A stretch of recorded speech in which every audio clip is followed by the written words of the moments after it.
မင်္ဂလာပါရှင်စာပေချစ်သူများအားလုံးစိတ်ချမ်းသာခြင်းကိုယ်ဤကျမ်းမာခြင်းတို့နှင့်ပြည့်စုံပါစေလို့ SSW Reader Channel မှစုမုံကောင်းတောင်းအပ်ပါတယ်ရှင်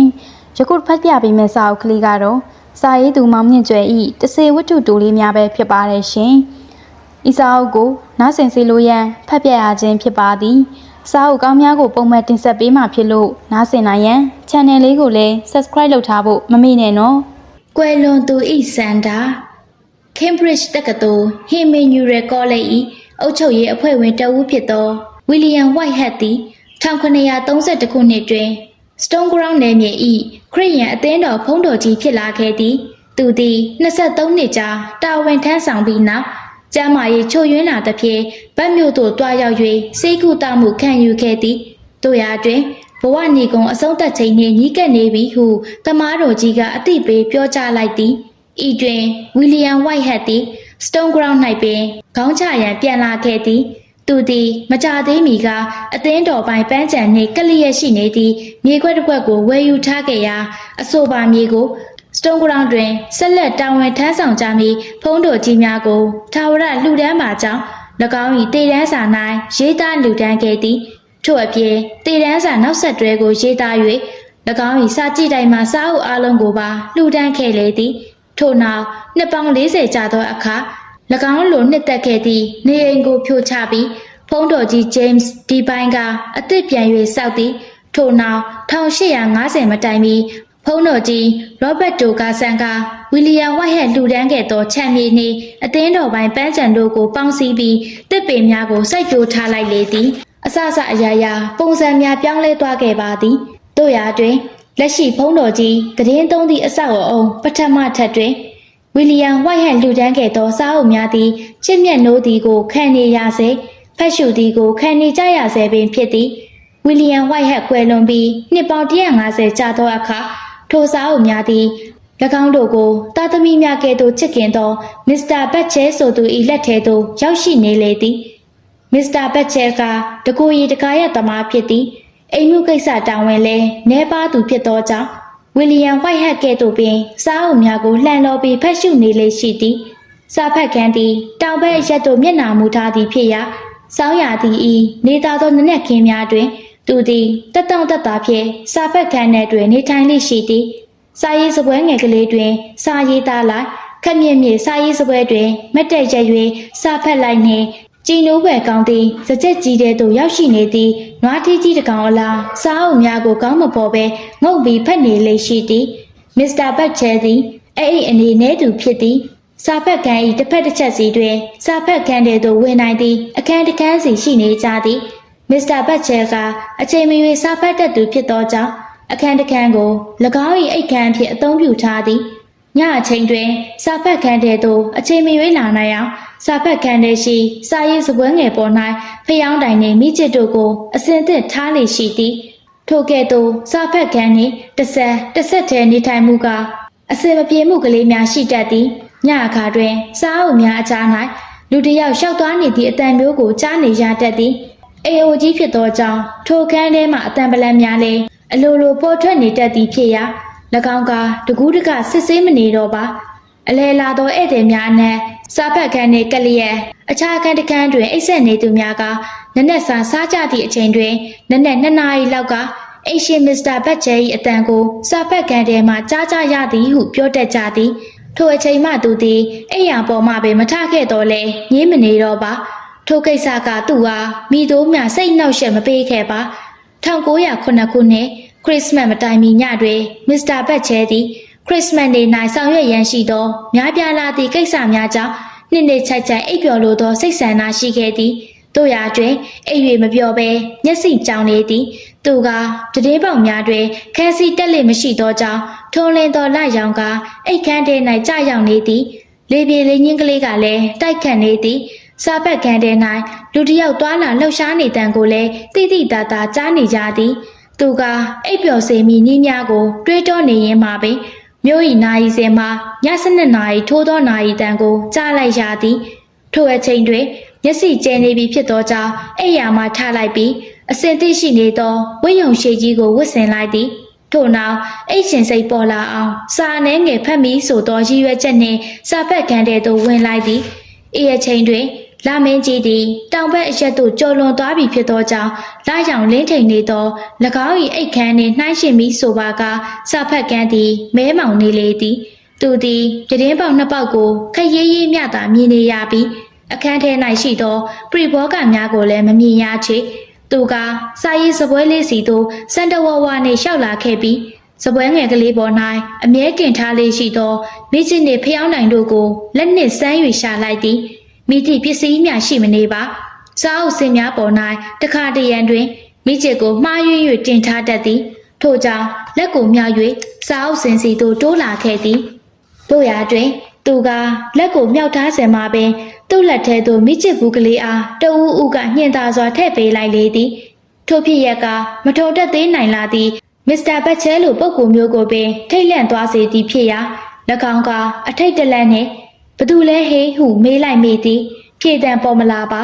သူကမိချစ်ဆန်တစ်ချောင်းနှင့်ချက်လိုက်ပြီးအခန်းကိုလှည့်မြန်စွာလှည့်ပက်ကြည့်လိုက်သည်ထုံးစံအတိုင်းသူကိုယ်တိုင်ကလွယ်၍အခြားမိသူများရှိမနေပါတို့ရာတွင်အခြားပစ္စည်းများသည်သူ့နေရာနှင့်သူနေသားတကျရှိနေကြသည်ဟုပြော၍မရပါခက်မြင့်မြင့်စာရေးစပွဲပေါ်တွင်ကွာတိုအရွယ်စားစာအုပ်ကြီးတအုပ်ရှိနေသည်သူသည်စာကြည့်တိုင်မူပိတသူဖြစ်သည်မိသည့်စာအုပ်ကိုမှစပွဲပေါ်၌တင်ထားခဲ့လေမရှိပါစာအုပ်စင်ပေါ်ရှိတက်ဆိုင်သည့်နေရာ၌စနစ်တကျပြန်ထားခဲ့လေရှိသည်ထို့ကြောင့်ဖျောင်းတိုင်ကိုအောက်ခံခွက်တွင်ထိုးဆိုင်ပြီးမိထွန်း၍ထိုခက်မြင့်မြင့်စာရေးစပွဲပေါ်ရှိစာအုပ်ကြီးစီသို့လျှောက်လာခဲ့သည်ထိုစာအုပ်သည်သူဖက်လေရှိသောစာအုပ်မျိုးမဟုတ်ပါအခြားပုဂ္ဂိုလ်တယောက်ကစာအုပ်စင်ပေါ်မှယူလာခြင်းသာဖြစ်ရပါမည်စာအုပ်ကောင်းစင်မှာဥယျာဉ်စိုက်ပျိုးနည်းဖြစ်သည်သူ့ထံတွင်စာဖက်ကျင်သောစိတ်ကပြင်းထန်လာတော့လေဤစာအုပ်အစားအခြားစာအုပ်တို့ကိုရှာဖွေရန်ထိုစပွဲပေါ်၌ပင်ထားရစ်ခဲ့ပြီးလှည့်ထွက်လာခဲ့ပါသည်သူကြောခိုင်းလိုက်ချိန်မှာပင်စပွဲကိုခပ်ပြင်းပြင်းခောက်လိုက်တန်တစ်ချက်နှင့်စာရွက်များကိုလှန်နေသည့်အတန်တို့ကြောင့်စက်ခနဲလန့်သွားမိသည်သူကခြာခနဲလှည့်ကြည့်လိုက်ရာကွာတိုအရွယ်စာအုပ်ကြီးပွင့်နေသည်ကိုတွေ့လိုက်ရသည်လေပြင်းပြင်းတိုက်ခတ်မှုကြောင့်စာအုပ်ပွင့်သွားသည်ဟုထင်လိုက်မိတော့လေမိတို့များဖြစ်နိုင်ဖွယ်မရှိပါပြတင်းတကားများကိုတေချာစွာပိတ်ထားသောကြောင့်လေတိုက်ခတ်မှုမဖြစ်နိုင်ပါတိုက်ခတ်သည့်လေးကလည်းလေးလံလာသည့်စာအုပ်ထူကြီးကိုပွင့်ထွက်သွားအောင်တိုက်ခတ်နိုင်ဖွယ်မရှိပါသူကစာအုပ်ကြီးအနီးသို့ချင်းကပ်လာပြီးလန်နေသောစာရွက်၏ပထမစာကြောင်းကိုဖတ်ကြည့်လိုက်မိသည်သူသည်ညတကောင်ရံကိုကြော်ချိန်တွင်နေအိမ်ပေါ်မှလူသူမရှိသောပန်းချံတဲသို့ဆင်းလာခဲ့သည်တို့ရာတွင်သူဆက်မဖတ်တော့ပါထိုလေထမှာသူနှင့်တူညီနေတော့လေမိသူအကြောင်းရေးထားသည်ကိုမသိလို့ပါထို့ကြောင့်သူကနောက်တစ်ကြိမ်ကြောခိုင်းလိုက်စဉ်စာရွက်များအားလှန်လိုက်သည့်အတန်ကိုကြားလိုက်ရပြန်သဖြင့်ပြန်၍လှည့်ကြည့်လိုက်မိပါ၏ဤတစ်ကြိမ်တွင်မူစာရွက်များအားလှန်နေစဲမှာပဲသူတွေ့မြင်နေရသည်ထို့နောက်စာရွက်များလှန်နေမှုသည်ရပ်တန့်သွားပြီးစာအုပ်၏အခြားတနေရာသို့အရောက်တွင်ငြိမ်သက်သွားလေ၏သူကထိုစာမျက်နှာမှာပထမစာကြောင်းကိုဖတ်ကြည့်လိုက်၏တင်တူးမီဆိုပါကထိုအရာကိုရရှိပါမည်ဤဝါကြကသူ့ဟာစိတ်ဝင်စားမှုဖြစ်ပေါ်လာစေသဖြင့်ဆက်ဖက်ရန်စ조사လိုက်သည်တို့ရာတွင်ထိုအခါမှာပဲစာရွက်များပြန်၍လန်လာပြီးနောက်တနေရာတွင်ရှစ်တန့်သွားပြန်လေ၏ထိုစာသားမှာဤသို့ဖြစ်သည်မြောက်ဖက်အရက်၌ဝတ်တစ်ချပင်ကြီးရှိသည်အထက်ပါဝါကြသုံးချောင်းသည်တစ်ခုနှင့်တစ်ခုဆက်ဆက်နေမှုလည်းရှိဖို့မရချေတို့ရာတွင်၎င်းတို့ကမစ္စတာဘတ်ချဲ၏အုံနောက်ထဲ၌ဒုက္ခပေးစာပြုနေကြလေပြီ၎င်းကအဆိုပါဝါကြသုံးခုကိုအမျိုးမျိုးနေရာဆင်၍နှုတ်မှရွတ်ကြည့်နေမိသည်မိသည့်အစီအစဉ်နှင့်ရှေ့နောက်အမျိုးမျိုးထား၍ရေရွတ်ကြည့်ပါတော့လေအတိတ်ဘယ်ကိုမှန်းဆ၍မရချေအိတ်ချင်စိတ်ကလည်းလုံးလုံးပြောက်ကွယ်နေပြီဖြစ်ရာသူသည်လာရောင်လင်းနေသောအိတ်ခမ်းတဲသို့ပြန်ဝင်ပြီးထူထဲသောဝတ်စားများကိုအပေါ်ကထပ်၍ဝတ်ဆင်လိုက်သည်ထို့နောက်အိတ်မပြောသောညများတွင်၎င်းဆောင်ရွက်လေရှိသည့်အတိုင်းပန်းချံတဲသို့ဆင်းသွားလေတော့သည်ဤလောက်ရက်သည်မစ္စတာဘတ်ချဲအတွက်လှုပ်ရိုးလှုပ်ဆင်ပင်ဖြစ်သည်သူသည်ပန်းချံထဲ၌လမ်းလျှောက်ပြီးနောက်ပြန်၍အိယာဝင်သည့်အခါနှစ်ချိုက်စွာအိပ်ပျော်လေးရှိသည်ယခုသူပန်းချံထဲသို့ရောက်သောအခါလာရောင်ကြောင့်စီနင်ခဲများကျဆင်းထားသည်နှင့်တူနေသောမြက်ခင်းများကိုခိတ္တများရပ်တန့်၍ကြည်လိုက်မိသည်ဤတွင်မြို့တော်နာယီစဉ်နာယီကြီးထံမှညတကောင်ကနာယီဝက်လွန်လာပြီဖြစ်ကြောင်းအချက်ပေးတံကိုကြားလိုက်ရလေသည် သူသည်ညတကောင်ရန်ကိုကြော်ချိန်တွင်နေအိမ်ပေါ်မှလူသူမရှိသောပန်းချံတဲ့သို့ဆင်းလာခဲ့သည်လူသူမရှိဟုဆိုသည်မှာသိချပါသည်တခါတရံတွင်ဇီးကွက်တကောင်၏ဆူဆူရှာရှာအော်တန်ကိုကြားလိုက်ရသည်ထိုနည်းတူစွာပင်မိရထားတစီအတန်ကိုလည်းရံဖန်ရံခါကြားရတတ်သည်ဘတ်ချဲကဖုံးတော်ကြီးဝှိုက်ဟက်သည်အဖေကြောင့်ပန်းချံနေဆက်ဆက်လျက်ရှိသောမြေကွက်ကိုဝယ်ယူခဲ့လေသည်ပန်းချံအတွက်ငိမ့်ငိမ့်တက်တက်နှင့်တီတီတန်တန်ရှိစေလိုသောကြောင့်ပင်ဖြစ်လေသလောဟုမိရထားအိုဩဆွဲတန်ပြီးဆုံးသွားချိန်တွင်တွေးလိုက်မိသည်သူကမြောက်ဖက်သို့မျက်နှာမူလိုက်ရာကောင်းကင်ရန်ကိုနောက်ခံပြုထားသောတစ်ပင်ကြီးတစ်ပင်၏လှပသောကောက်ကြောင်ရိပ်ကိုမြင်လိုက်ရလေသည်မစ္စတာဘတ်ချဲကတွင်းသက်ရှူရှိုက်မိ၏သူကဤတစ်ပင်ကြီးကိုမမြင်ဘူး၍မဟုတ်ပါသူကခြံဝင်းထဲရှိတစ်ပင်တိုင်းကိုသိသူဖြစ်ပါသည်တို့ရာတွင်သူမြင်နေသောတစ်ပင်ကြီးသည်စာသားထဲ၌ဖော်ပြထားသည့်အတိုင်းမြောက်ဖက်အရက်၌ဝတ်တစ်ချပင်ကြီးရှိသည်ဆိုသောအချက်နှင့်ကိုက်ညီနေသောကြောင့်ဖြစ်သည်ဤတွင်မစ္စတာဘတ်ချဲသည်မိတို့မိပုံဆက်လက်ဆောင်ရွက်ရမည်ဆိုသောကိစ္စကိုမတွေးတော့တတ်တော့ပါဥယျာဉ်စိုက်ပျိုးနည်းစာအုပ်ထဲကသူ့အားလမ်းညွှန်နေသလိုဟူ၍ပင်ခံစားလာရသည်ပန်းချံတဲ့သို့သူမကြခဏရောက်ပူပါ၏တို့ရာတွင်ဝတ်တဲ့ချပင်ကြီးကိုထူးထူးခြားခြားတတိမထားမိဘူးချေယခုထိုစာအုပ်ကြောင့်တတိပြုမိလာခြင်းဖြစ်သည်ထို့ကြောင့်သူသည်တစ်ပင်ကြီးစီသို့ဆက်လျှောက်လာခဲ့လေ၏